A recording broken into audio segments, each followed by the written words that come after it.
The title of my first lecture is The Controversy Between Westphal and Calvin on Infant Baptism. Agreement on the doctrine of the sacrament was a conditio sine qua non for ecclesiastical and political unity. For sacramentology was the prism or crystallization point in which the lines of Christology, views on the Trinity, pneumatology and ecclesiology met. And this explains why it was especially this focal point of 16th century theology where Protestants tried either to find common ground or to attack each other. Yeah. I will continue to read in English. Is that okay? Just sit back. Okay. Yeah? If you want to. Yes, Yeah. I would like to do that. And just read with me the Korean translation, for this will take 2 hours, and that would be too much. Okay? I don't bother you? Thank you. John Calvin, Luther's greatest student, was one of those who, for church political reasons, tried to bridge the gap between Lutherans and Zwinglians. And to this end, in 1549, in Zurich, he concluded the Zurich Agreement on the Lord's Supper, the so-called Consensus Tigurinus, published in French and Latin in 51, with Huldrych Zwingli's successor Henry Bullinger. Calvin's attempt, however, to convince the German church in this way that the Swiss were no sacramentarians failed completely, and in fact had an opposite effect. The Orthodox Lutheran Joachim Westphal from Hamburg opened the attack on the consensus with 3 booklets in 52, 53, and the beginning of 55, and Calvin replied with 3 publications, which in turn evoked 4 reactions and some tracts from Westphal. Well, I've listed the main publications. We will skip the titles. Others joined the fray. Westphal, for instance, received support from Johann Thiemann in Bremen, Erhard Schnepf in Jena, and Johann Brenz from Württemberg. And Calvin found partisans in Bullinger, Bernardino Ochino from Zurich, and his Genevan colleague Theodor Beza. After Westphal had finally fallen silent, the militant Tillemann Heshusius, part of the Lutheran camp, managed to get one more reaction out of Calvin, and the controversy between Westphal and Heshusius on the one hand and Calvin on the other eventually included dozens of authors waging battle with each other. This conflict is known as the so-called Second Eucharistic Controversy, with repercussions reaching as far as Poland. It represents a wide spectrum of 16th century Reformed and Lutheran theology and offers a crucial gateway into the Reformed and Lutheran confessionalization processes of the 17th century. A complete history of this Second Eucharistic Controversy is still to be written. Regarding the core of this conflict, the polemic between Westphal and Calvin, 4 points stand out. In the first place, the literature on this subject is strikingly modest. Look at note 8.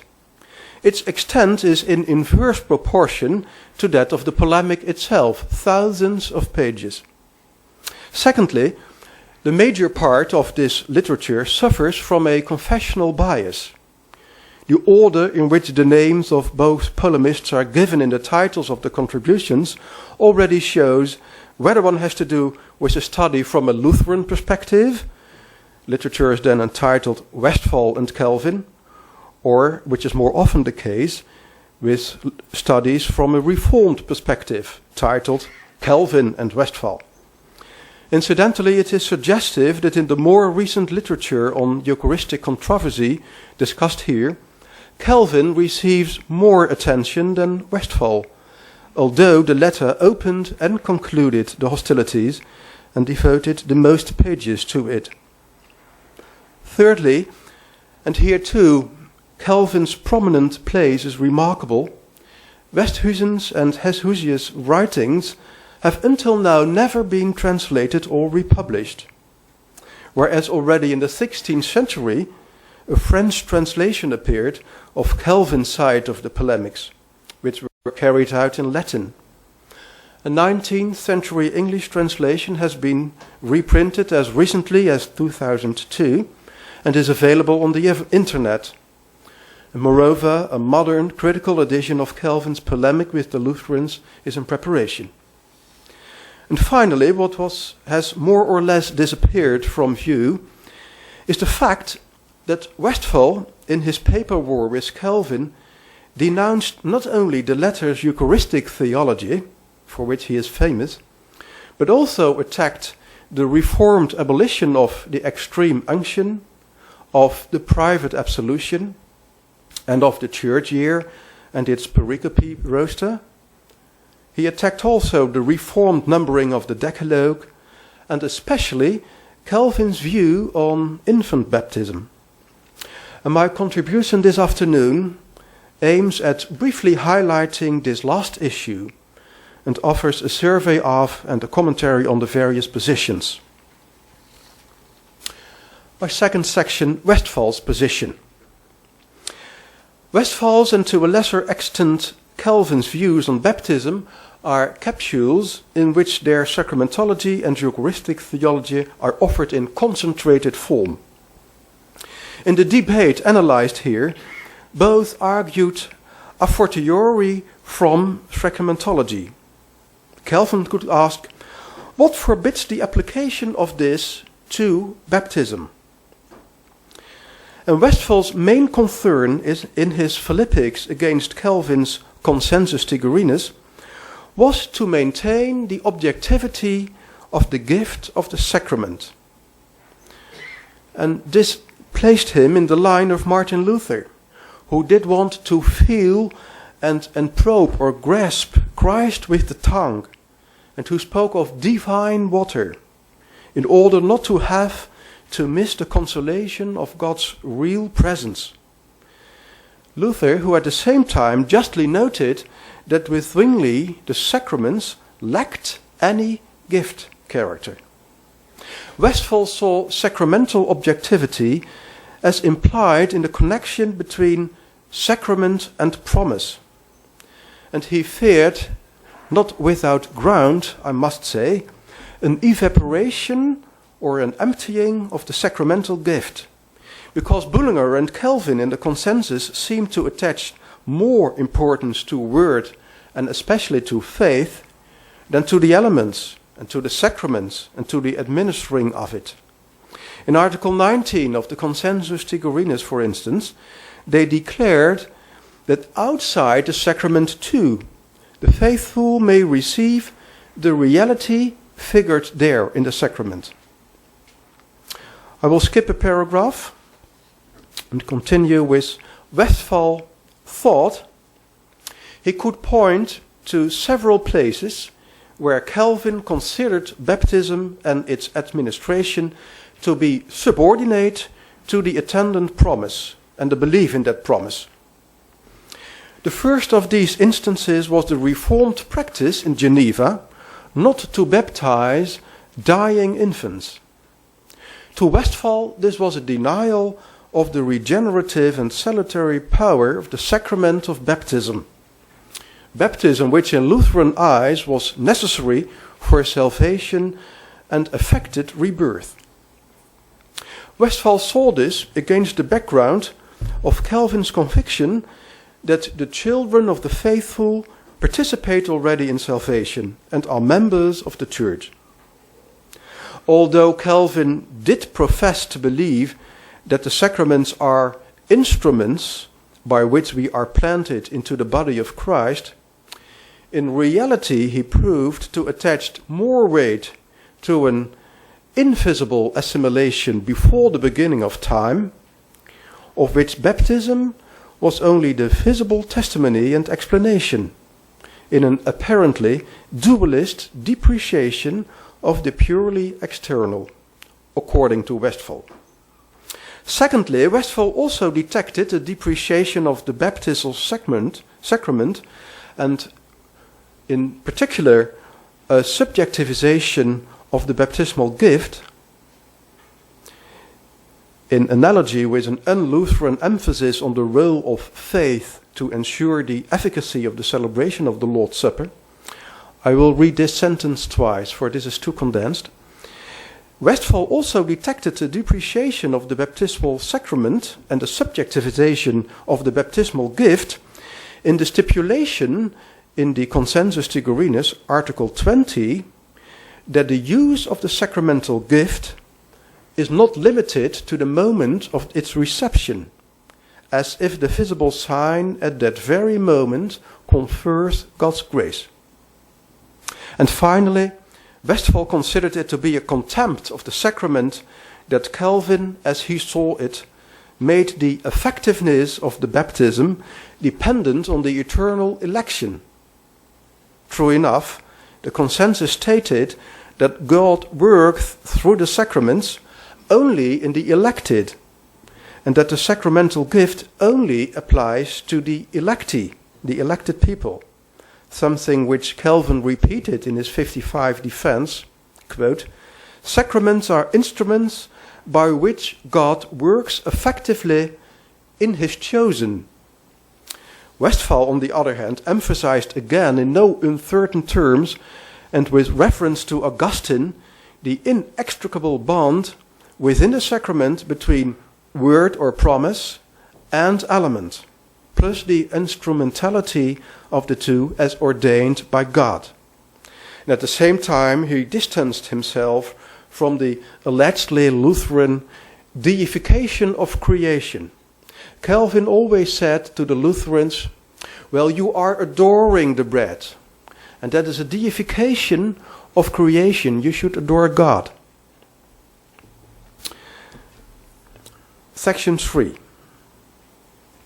Calvin's Bullingerianizing position in the Consensus Tigurinus. Even without Calvin's reply, we can already say that Westphal's diagnosis of a Zwinglianizing tendency in Calvin was certainly not unfounded. The Zurich Consensus reflected the sacramentology of Zwingli's successor Bullinger rather than that of the Genevan reformer. Calvin's preliminary correspondence with Bullinger during the 2 years preceding the consensus records how much territory Calvin yielded to the Swiss on essential points.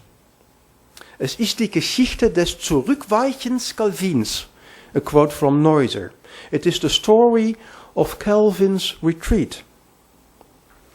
Well, I will give you that and skip this paragraph. But I can say you that before 49, Calvin was a true disciple of Martin Luther. He was Lutheranizing in his Eucharistic controversy, saying in particular this, that the sacraments are instruments through which God bestows his grace on people. And after 49, he had to bow his head or to succumb to Bullinger's position. And you should say that Calvin after 49 then had a more Zwinglianizing position. And that caused problems for the Lutherans, as we will especially see in the second lecture if we have time enough. So I will skip this paragraph and go to page, let me see,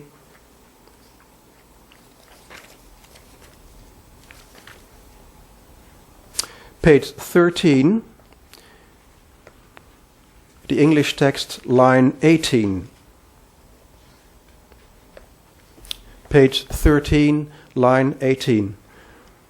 In a sense, it is tragic that the ecumenical Calvin, tied by the 1549 consensus, felt obliged to defend a compromise position that did not completely represent his own sacramentology, and that in doing so, with true or orthodox Lutheranism rising, he did not close the chasm with the German Church, but widened it.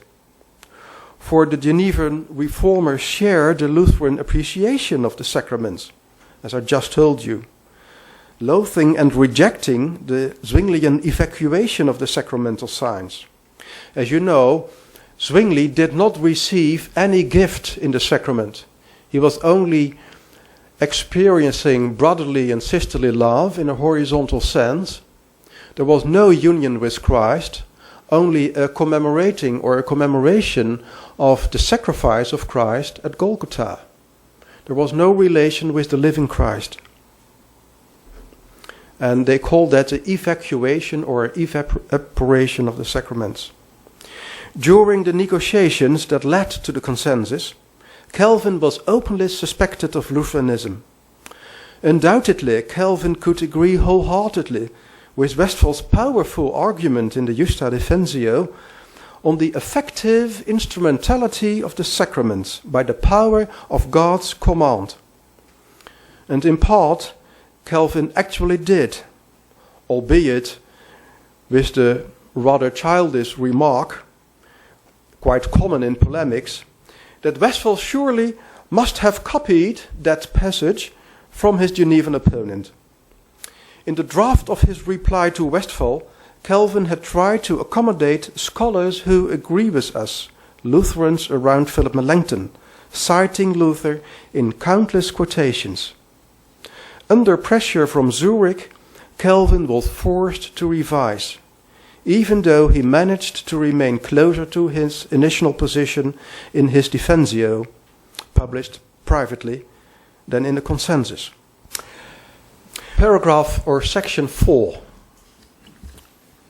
Calvin's defense against Westphal. My first point, baptism as sacrament of regeneration. 웨스트팔에 대한 칼빈의 변호. 첫 번째 섹션은 중생의 성례로서의 세례. 사실 질문입니다. 그죠? 예. Calvin's impassioned reply to Westphal's criticism directed at baptism in his Secunda Defensio was governed by his rejection of the Lutheran view of the necessity of the sacrament.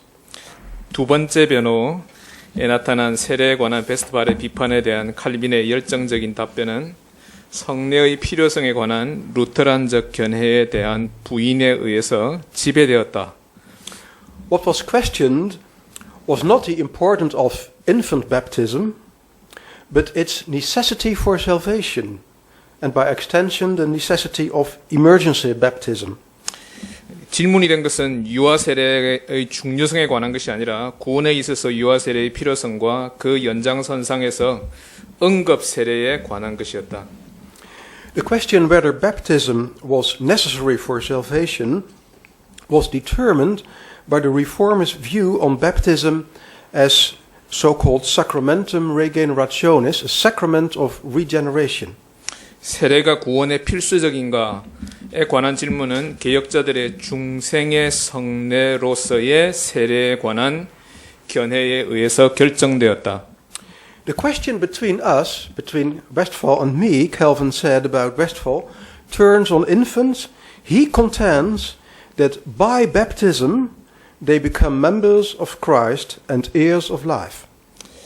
칼빈은 웨스트팔에 대해서 우리 사이의 질문은 다음과 같은 것이다 라고 말한다. 우리들 사이에 놓인 질문은 유아들에 관한 것이다. 그는 세례에 의해서 유아들이 그리스도의 일원이 되며 영생의 유산을 받게 된다고 주장한다.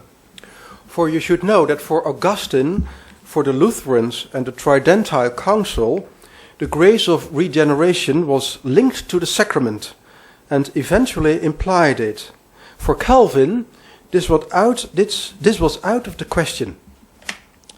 왜냐하면 어거스틴, 루트란들 그리고 트렌트 공회의 1차 회의 1545년에서 1547년 이 경우는 중생의 은혜가 성례에 연결되어 있으며 결과적으로 거기에 내포되어 있다고 보았기 때문이다. 그러나 이것은 켈빈에게 전혀 논의가 불가능한 것이었다. in the 1555 Defensio had already spoken of an inward baptism by the hidden work of the Spirit during administration, and this brought into play the so-called instrumental exhibitive character of the sacrament of infant baptism, and introduced an imbalance in Calvin's sacramentology, which justly led to the conclusion that Calvin's ideas about baptism were more Zwinglian than his views on the Eucharist. 16페이지입니다. 1555년에 작성된 변호에서 칼빈은 이미 성령에 숨겨진 역사에 의해서 세례를 베풀게 될 때 일어나는 내적 세례에 관하여서 논했다. 이는 유아 세례에 있어서 성례전의 수단적, 표현적 성격이 중요한 역할을 하도록 인정하였고, 칼빈의 성례론에 일종의 불균형이 도입되는데, 이는 정당하게 칼빈의 세례에 관한 생각이 성찬에 관한 견해보다 더 쩌빙글리적이라고 결론을 내리도록 만들었다. Well, maybe I have to explain this.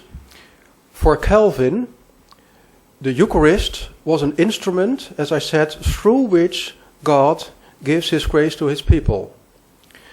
For Calvin, baptism was something that could be missed. It was less an instrument than the first sacrament or the second sacrament of the Eucharist. And you call this the instrumental exhibitive character of the sacrament. Instrumental, that's clear. Exhibitive means that God really confers and gives what He promises. So you can do without baptism in Calvin's Zwinglianizing view, and that's caused an imbalance. A Lutheran Lord's Supper and a Zwinglian baptism. Well, Okay, let me. Okay. 간단하게 정리하면 이렇습니다. 그 지금 많이 말씀하셨는데, 칼빈은 성찬이 하나님께서 은혜를 베푸시는 도구다라고 그렇게 생각하는데, 세례는 그보다는 약간 좀 강도가 덜한 것 같다. 그래서 세례가 빠질 수도 있다. 이제 그렇게 생각하고 있다라고 그렇게 보는데, 여기 지금 수단적, 표현적 성격이라는 이제 말이 나오는데, 표현적이다라고 할 때 이제 영어로 이제 exitive라는 표현을 사용하고 있는데, 이것은 성례라고 하는 이 도구를 통해 가지고 하나님의 은혜가 주어진다라고 할 때, 그것이 이제 수단이라고 하는 것보다는 그것이 하나님의 은혜를 드러내 보여준다라고 하는 차원이 더 강조되어지는 그런 표현으로서 여기 표현적이다라고 하는 그런 용어가 도입되었다. 그렇게 생각하시면 좋겠습니다. Thank you. Line 26 of my English text. There was a reason for Calvin's heated reaction to Westphal. After 1536, influenced by conversations with Anabaptists and contacts with Martin Bucer in Strasbourg, Calvin had jettisoned or dropped his initial anchoring of infant baptism following Luther in the assumed faith of the children.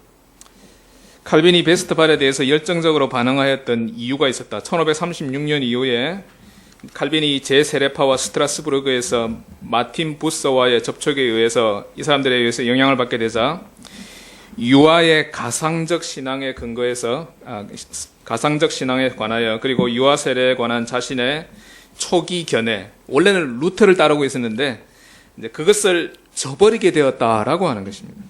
그래서 새롭게 획득된 그의 신념은 쯔빙글리와 불링거와 공유된 것으로, 언약의 약속이 지닌 능력에 의해서 신자의 자녀들은 어머니의 자궁 안에서 이미 거룩하다는 것이었다라고 하는 것입니다. And Calvin's newly acquired conviction, one he shared incidentally with Zwingli and Bullinger, that the children of believers are already holy in the womb by the power of the promise of the covenant, had resulted in accusations from Catholics and Lutherans that Calvin devaluated or devalued the sacrament of baptism, that he denied original sin, of which, according to the Catholic view, baptism cleansed, and that Calvin practiced a form of Pelagianism, as if the children of the believers participated in salvation already by virtue of their natural birth. 제가 앞에 반문장 정도를 먼저 이야기했었습니다. 그래서 그것으로 인해서 카톨릭과 루테란 측으로부터 마치 신자의 자녀들이 자연적 출생의 힘으로 말미암아서 이미 구원에 참여하고 있는 것처럼 간주되어져서 그것으로 인해서 칼빈이 세례의 가치를 경감시켰다. 그리고 더 나아가서 원죄를 부인하였다. 왜냐하면 카톨릭에 의하면 세례는 원죄를 씻는 것이기 때문입니다. 그리고 펠라기우스주의의 한 형태로 빠졌다라고 하는 비난을 받게 되었다. Thus the Lutheran Matthias Flacius Illyricus had in 1549 asked Calvin about the application of Christ's salvation by word and sacrament as means or instrument of grace. Question: if children in the womb are holy, why then should Christ order them to be reborn? 루터란인 마티아스 플라키우스 일리리쿠스가 1549년에 아우구스부르크 가협약, 아우구스부르크 인테림이라고 그러는데,에 대항하는 팜플렛을 쓴 후에 말씀에 의한 그리스도의 구원의 적용과 은혜의 수단으로서 성례에 대하여 다음과 같이 질문하였다. 자궁 속의 유아들이 이미 거룩하다면은 왜 그리스도가 그들에게 거듭나도록 명령하셨는가? In his answers, Calvin admitted that children are not sanctified without the word, but he seemed now to relate this to the acceptance of the promise of the covenant by Christian parents or to the eternal election. 칼빈은 이 대답에서 유아들은 말씀 없이 성화되지 않는다고 인정했지만은 이제 칼빈은 이를 크리스찬 부모들에 의해서 언약의 약속들이 수용된 것이나 영원한 선택과 연관시키고 있는 것으로 보인다. In any case, it seemed that Calvin, after 49, and in the consensus, put into question the application of salvation by baptism as a means of grace, and that Calvin denied the necessity of baptism. 칼빈은 은혜의 수단으로서 세례에 의해 구원에 적용하는 것을 의문시하는 것으로 보였으며 세례의 필요성을 부인하였다. In Lutheran eyes, Calvin's baptizing was no more than only an outward ceremony, comparable to being entered into the church register. 루테란들에게 칼빈이 세례를 시행하는 것은 외적 의식으로서 교적부에 이름을 올리는 것 외에는 아무것도 아닌 것으로 보였다. Well, in the controversy between Westphal and Calvin, it was this discussion that was continued. 웨스트팔과 칼빈의 논쟁에서 이 문제는 지속적으로 논의된 것이었다.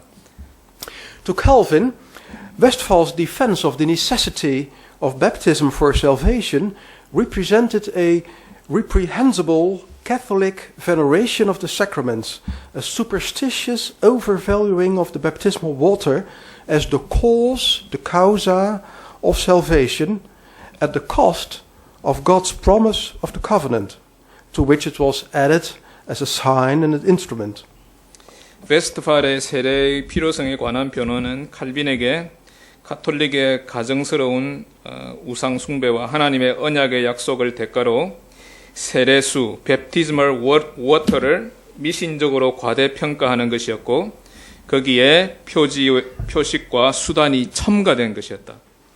Westphal immersed himself, quote, in the deepest vortices of popery by stating that salvation for infants originates in baptism and by attaching trust in salvation to the elements, leaving Christ aside and thus making the sacraments the cause of salvation. 웨스트팔은 그리스도를 내버려둔 채 성례의 요소들의 구원의 문제를 신뢰함에 귀속시킴으로써 스스로 교황주의의 가장 깊숙한 소용돌이 속으로 빠져들고 말았으며 결과적으로 성례를 구원의 이유로 만들어버리고 말았다. And in the same way as the sick in their homes could manage without private communion by recalling to mind Christ's sacrifice, Calvin said, so also infants who died suddenly could do without baptism because by force of the covenant with their parents, they already participated in salvation. 이 환자가 집에서 그리스도의 희생 제사를 마음에 상기하는 것으로 개별적으로 성찬식에 참여하는 것 없이 신앙을 유지할 수 있는 것과 마찬가지로 칼빈은 갑자기 사망한 유아도 그들의 부모가 맺은 언약의 효력에 의해서 그들이 이미 구원에 참여하고 있는 것이기 때문에 세례 없이 구원을 유지할 수 있다고 보았다. Section 4.2 about the second subject in discussion between Calvin and Westphal, baptism as incorporation in Christ of those who were already members of his body. 이미 그리스도의 지체인 자들을 그리스도와 접붙이는 행위로서의 세례, 이게 두 번째 토픽입니다. Regarding the inconsistencies signaled by Westphal, to wit, that according to Calvin, infant baptism incorporates into the body of Christ or the church those who were already members, Calvin pointed to the function of the sacraments in general as strengthening faith. Baptism ensures that the infants of religious parents are even more deeply incorporated into the community of Christ, although he showed himself aware of the aporia of this matter. 웨스트팔에 의해서 주어진 일관성에 관해서 즉 칼빈에 의하면은 유아 세례는 이미 교회의 일원인 자들을 그리스도의 몸이나 교회에 접붙인다는 사실에 관해서 칼빈은 성례의 기능이 믿음을 강화하는 것이라고 지적하고 있다. 비록 이 문제에 대해서 스스로 이것이 아포리아의 문제임을 알고 있었음에도 불구하고 세례는 종교적 부모의 자녀들이 그리스도의 공동체에 더욱 깊이 접붙임을 받도록 만든다고 다음과 같이 주장한다. Calvin said, "Yet I do not persist in this answer. The difficulty with this issue has not been solved yet, I admit." 칼빈은 그러나 나는 이 대답을 끝까지 내세우지는 않겠다. 이 이슈에 관한 어려움은 아직 해결되지 않았다고 나 스스로 인정한다. Also, Calvin's reference to the baptisms of Paul and Cornelius in the Acts of the Apostles, in whose case the thing, namely being a member of Christ or the church, also preceded the sign, namely baptism. Also, Calvin's reference to this baptism could not contribute to the desired solution, of course, for there is a difference between adult believers and infants. 이 표지 혹은 표식이 지칭하는 바가 표식에 선행하는 경우로서 사도 바울과 고넬료에 대한 언급이 지금 원하는 그러한 해결책을 제공해 줄 수는 없었다. 그 이유가 성인 신자에 관한 세례와 유아 세례와의 차이, 성인과 유아의 차이 때문이다. Meanwhile, Calvin stuck in varying formulations to the anchoring of infant baptism in analogy with the circumcision in the pre-existent promise of the electing grace of the covenant. Baptism seals the salvation in which the infants already participated earlier. 한편 칼빈은 다양한 표현을 통해서 유아 세례라고 하는 유아 세례라고 하는 닷에 스스로의 견해를 고정시켰다. 근데 이제 이거는 할례와의 유비를 통해서 이렇게 견해를 고정시킨 것입니다. 언약의 선택적 은혜에 관한 선존재적 약속 안에서 유아는 이미 전에 세례에 참여하였고 세례는 구원을 인친다. And now a quote from Calvin, and Calvin's point is, and my point is, in this quote you can see that Calvin does not stick to the instrumentality of baptism, but more or less can do without it, because it is God alone who baptizes inwardly. 칼빈이 이 세례가 가지고 있는 수단적인 차원, 수단성, 도구성, 거기를 이제 그 부분을 고집하고 있지 않다라고 하는 것을 우리가 여기서 발견할 수 있다. 왜냐하면 하나님께서 세례를 직접 베푸시기 때문이다. 라고 그렇게 파악하고 있습니다. In the quotation, for there is nothing that prevents God, when he seals this grace, from confirming anew what he had given before. 왜냐하면 그가 이 은혜를 인치실 때 그가 이전에 주신 것을 새롭게 확정하는 것을 막을 수 있는 것은 아무것도 없으며 Those are rightly admitted to baptism whom God has accepted before they were born. 정당하게 세례를 받을 수 있게 된 자들 그리고 이들이 출생하기 전에 하나님께서 이미 이들을 받으셨던 것이다. What I say is that those are now in a specific sense implanted in the church who before had been implanted in another sense. 내가 말하고자 하는 것은 이들은 이제 특별한 의미에서 교회의 접붙임을 받았으며 전에는 다른 의미에서 교회의 접붙임을 받았던 것이다. Those whom God has already consecrated to himself are justly presented to be baptized. 하나님께서 이미 그에게 헌신하도록 만드신 자들이 이제 정당하게 세례를 받을 수 있게 된다. The acceptation revealed by the word sanctifies the children not yet born, the infants who had been accepted as God's children before the beginning of time are afterwards visibly incorporated into Christ's body. 말씀에 의해 계시된 수용은 아직 출생하지 않은 유아들을 거룩하게 하며 시간이 시작되기 전에 하나님의 자녀로 받아들여진 유아들은 그 이후에 가시적으로 그리스도의 몸에 접붙임을 받게 된다. The point here, of course, is a remark apart from our paper. The point here in question, the matter in question is the trustfulness of baptism. If only elected children are truly baptized, what about the trustfulness of baptism of children who are not elected? And about exactly this matter, in the Netherlands, the Reformed churches split in 1944, as some of you will know. It's about the trustfulness of baptism, and there is an imbalance here in Calvin, a duality. He says both things, as we will see in the rest of my lecture. 예. 이제 뭐 조금 이제 네덜란드 교회에서 1944년에 네덜란드 개혁 교회를 이제 갈라지게 만든 그런 뭐 이슈 중에 하나였다라고도 볼 수 있는데 하나님의 선택을 받은 자녀들이 세례를 받는 것하고 하나님의 선택을 받지 않은 자녀들이 세례를 받는 것. 근데 사실은 이 두 부분에 있어서 칼빈이 어떻게 보면 다 인정하고 있다. 그런 점에서 이제 불균형이 나타나고 있다라고 그렇게 볼 수 있는 것 같습니다. Okay. Yeah.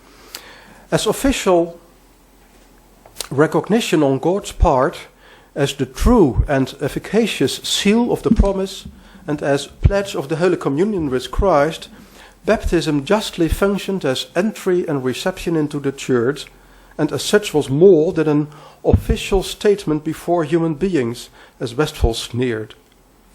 하나님 편에서의 공식적 인정으로서 그리고 약속에 대한 진실되고 유효한 인침으로서 그리고 그리스도와 연합한 자로서의 거룩한 교제로서 세례는 합당하게 교회의 원입과 수용 그리고 이러한 것으로서 인간 앞에서 공식적 선언보다 훨씬 더한 것인데 And now an important sentence in my view.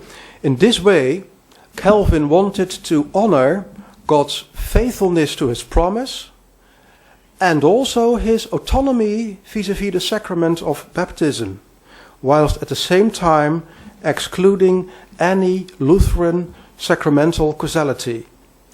근데 이제 이 부분에 대해서 웨스트팔이 이거를 조롱하였었는데 칼빈은 이런 방식으로 하나님께서 자신의 약속에 신실하시다 라고 하는 것 그리고 세례라고 하는 성례에 대해서 하나님께서 자율성을 가지고 계시다라고 하는 사실을 더 높이고자 하였고 그것과 동시에 어떠한 성례전적 원인, 루터란들이 주장하는 그런 성례전적 원인이라고 하는 개념도 부인하고자 하였다.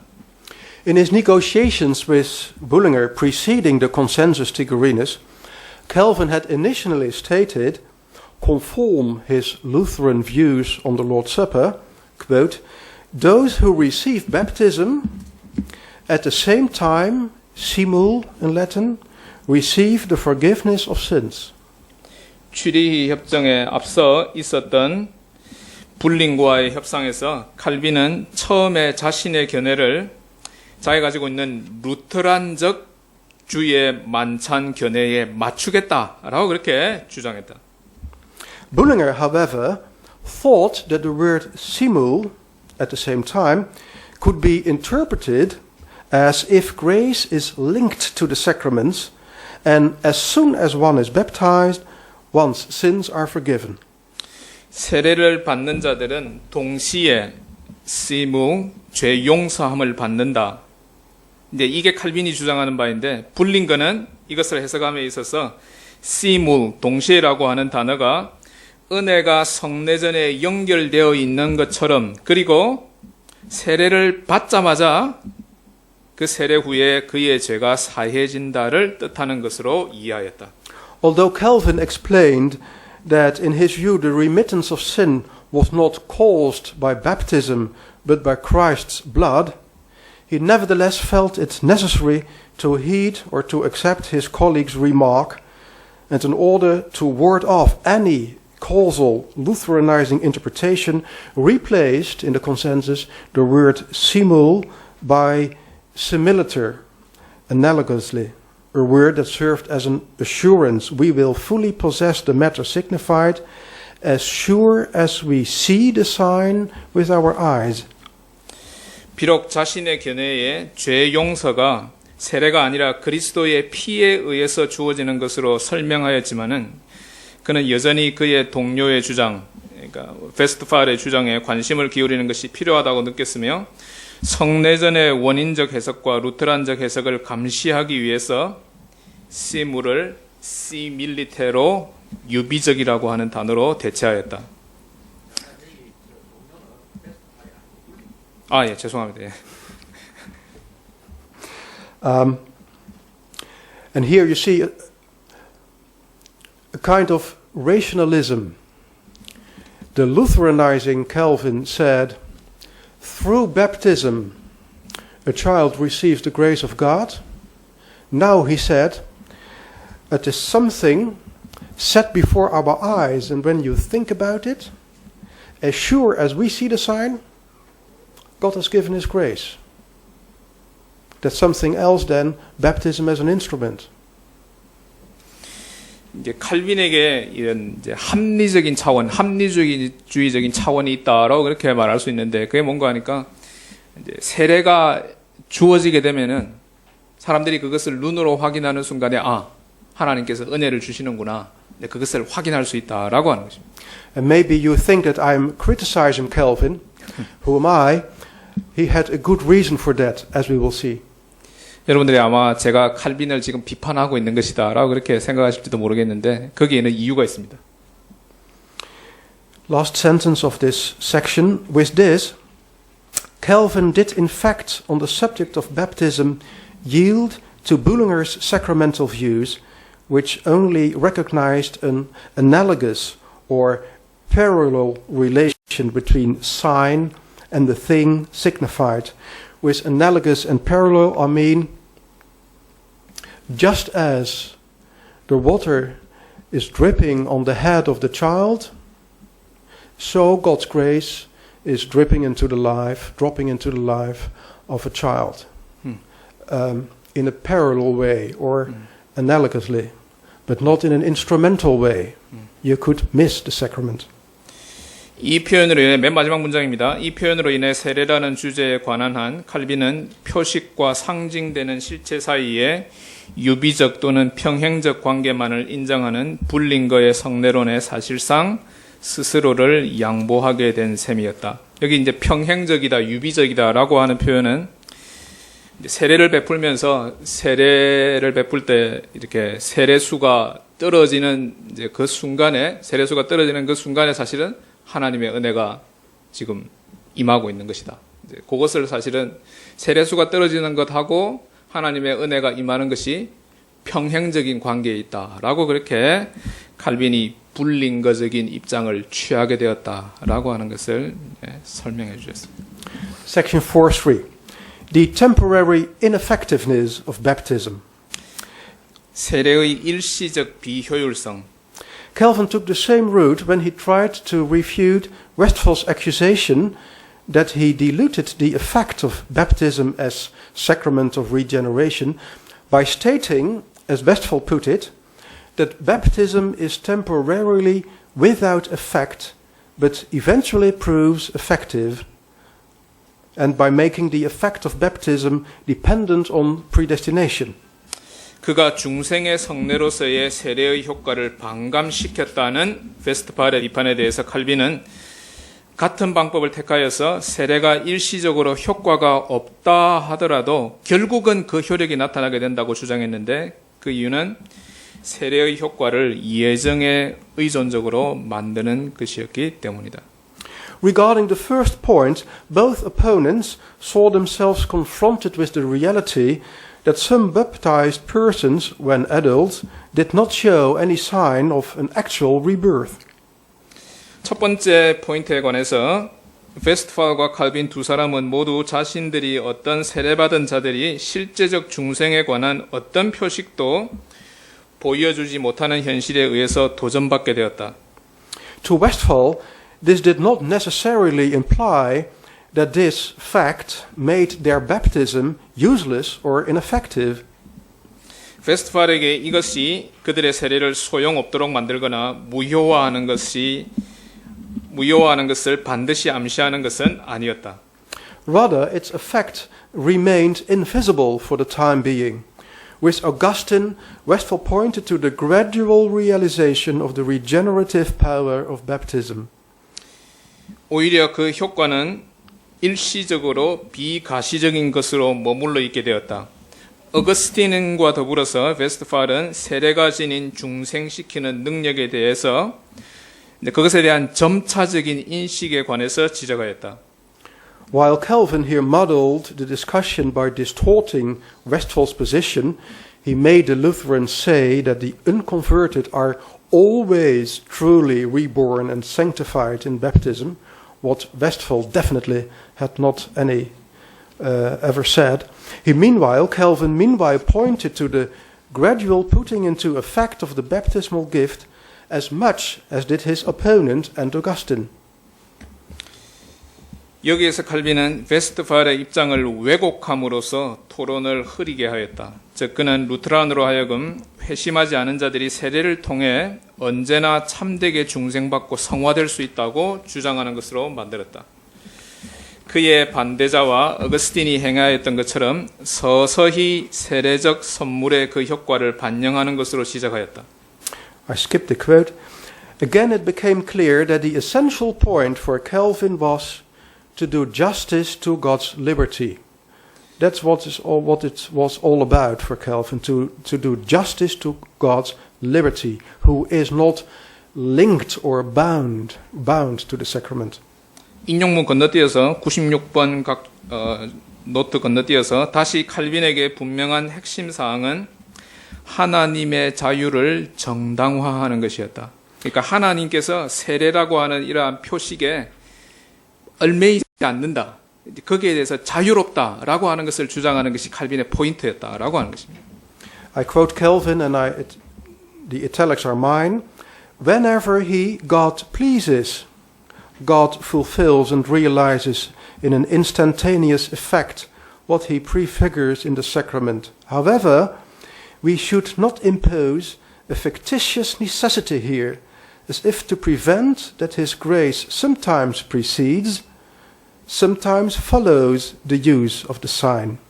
For the dispensation of grace is at the disposal of the author himself. The free run of God's grace should not be tied to specific moments. End of quote. 하나님께서 기뻐하실 때, 하나님께서 원하실 때 그가 성례전에 미리 상징하는 바를 즉각적 효과를 통해서 채우시고 현실화하신다. 그러나 그의 은혜가 어떤 경우에는 선행되며 또 다른 경우에는 표식의 사용 후에 주어지는 것처럼 가공적 필요성을 여기에 부과해서는 아니 된다. 왜냐하면은 은혜의 수여가 은혜의 주인 되신 분, 즉 하나님 자신의 처분에 달려 있기 때문이다. 하나님의 은혜가 자유롭게 활동하는 것, 자유롭게 부여되는 것, 그것이 특정한 순간에 매여서는 아니 되기 때문이다 라고 하는 것이 칼빈의 핵심적인 주장이다 라고 그렇게 볼 수 있습니다. My final paragraph, baptism and predestination.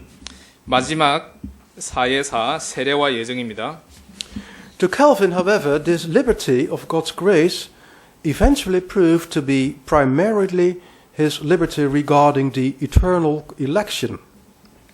그러나 칼빈에게 하나님의 은혜의 자유는 결과적으로 주로 영원한 선택에 관한 그의 자유로 판명되었다. A quote from Calvin, I've said that the Spirit of God does not work indiscriminately in all, but that in the same way as he illuminates to faith only the elected, in the same way he also ensures that they do not use the sacraments in vain. I say that the promises are made to all, offering eternal salvation to all together, but that the confirmation of the promises is a gift of the Spirit, who in the elected seals the offered grace. I will continue this quote. Wherever he invites everybody by the word, God calls those whom he has elected inwardly and powerfully. I will show that it is the direct implication of the source of the election that those to whom it has been specifically granted make good use of the sacrament. End of quote.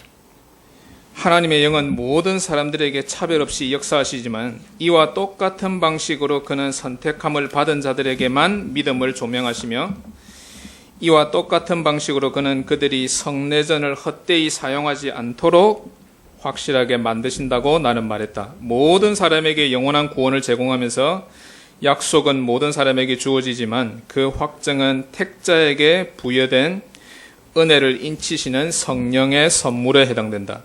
말씀으로 그가 모든 사람을 초대하는 반면에 그가 택한 자들을 내적으로 그리고 외적으로 하나님은 부르신다. 특정하게 선택이 허락된 자들에게 선택의 근원에 대한 직접적인 함의는 성례전을 잘 사용하는 것이라고 보여주고자 한다. Well, by way of conclusion, Calvin's denial of Westphal accusation that he made the effectiveness of baptism dependent on the predestination cannot hide the fact that Sir Lutheran here put the finger on an ambivalence in Calvin thought that gave rise to contrary interpretations and, as I said, in the 20th century even contributed to a schism. 그가 세례의 효력을 예정에 의존하도록 만들었다는 웨스트팔의 비난에 대한 칼빈의 부정이 여기에서 20세기의 상반적인 해석과 심지어 분열까지 불러일으켰던 사실에 대해 루터란이 지적하고 있다는 것을 우리는 숨길 수 없다. Was it at all possible for Calvin to maintain at the same time both the freedom of election and the reliability of the covenant and of infant baptism as a sign of gracious election? 칼빈이 선택의 자유와 은혜로운 선택의 표식으로서 유아 세례와 언약의 신뢰성을 동시에 유지하는 것이 모두 가능하였는가? Was it possible to anchor baptism in the certainty of God's promise of the covenant and his command to baptize, and at the same time in his autonomy regarding election? 언약에 관한 하나님의 약속의 확실성과 세례를 베풀라는 그의 명령에 세례를 정초하고 그것과 동시에 선택에 관한 그의 자율성에 세례를 정초하는 것이 모두 가능하였는가? Was Calvin right in fully maintaining regarding all infants born from believers that they are holy and members of the church before they are baptized? 신자들로부터 태어난 유아들 모두에 관해서 그들이 거룩하며 세례받기 전에 교회의 일원이라는 견해를 완전히 유지하는 것이 옳은 것인가?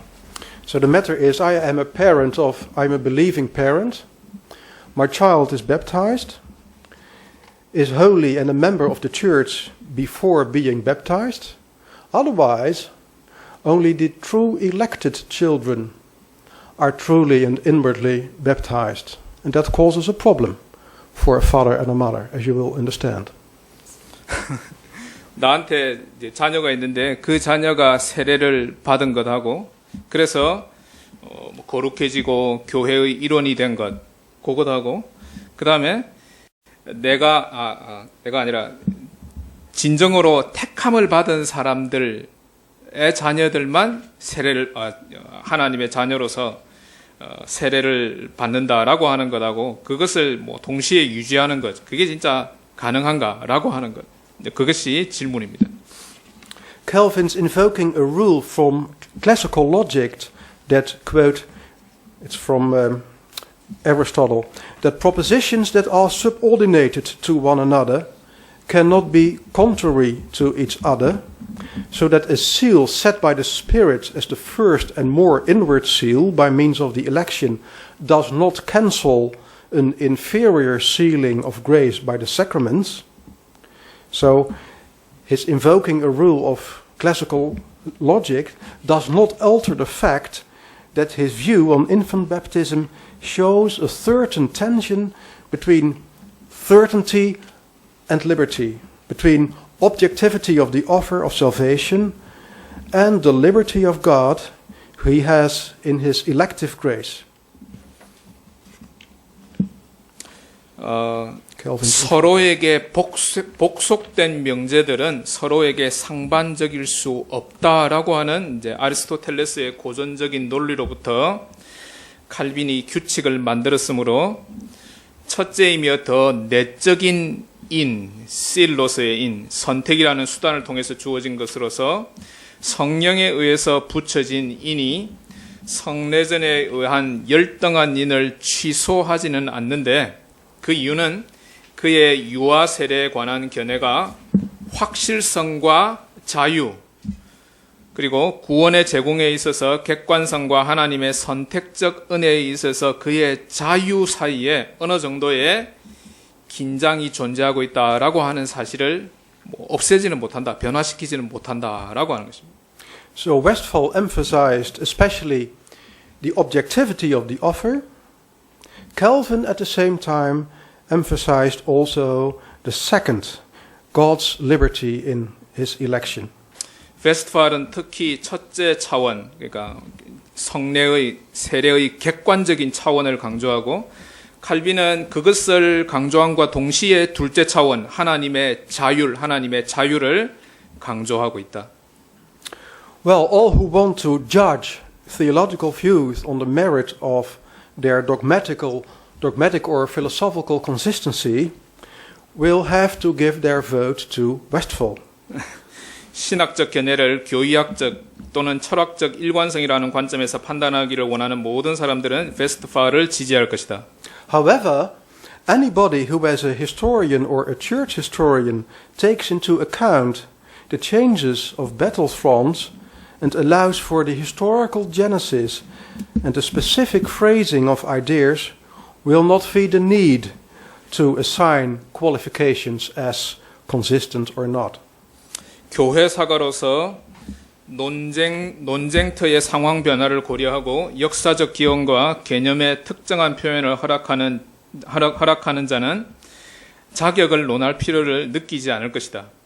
Incidentally, one may wonder whether consistency is a valid criterion by which to judge a theological position, but it's not the historian's job to answer that question. 말하자면은 일관성이 신학적 입장을 판단할 수 있는 적합한 요건인가를 놓고 의아해할지도 모르지만은 이 질문에 답하는 것은 역사학자의 일은 아니다. What we can say is that the consensus between Geneva and Zurich was not the most suitable tool to forge the desired rapprochement between the Swiss and the Lutherans. 우리가 여기서 말할 수 있는 것은 제네바와 취리히 사이의 일치는 스위스인들과 루트란들 사이에 바람직한 화해를 도출해내기에 적합한 도구가 아니었다라고 하는 사실이다. This was not only the cause because the rising confessionalism, in this case Westphal and his partisans, showed little tolerance for a conciliatory position, but also because a compromise reached by sacrificing principles, in this case by Calvin, cannot serve as a bridge to third parties.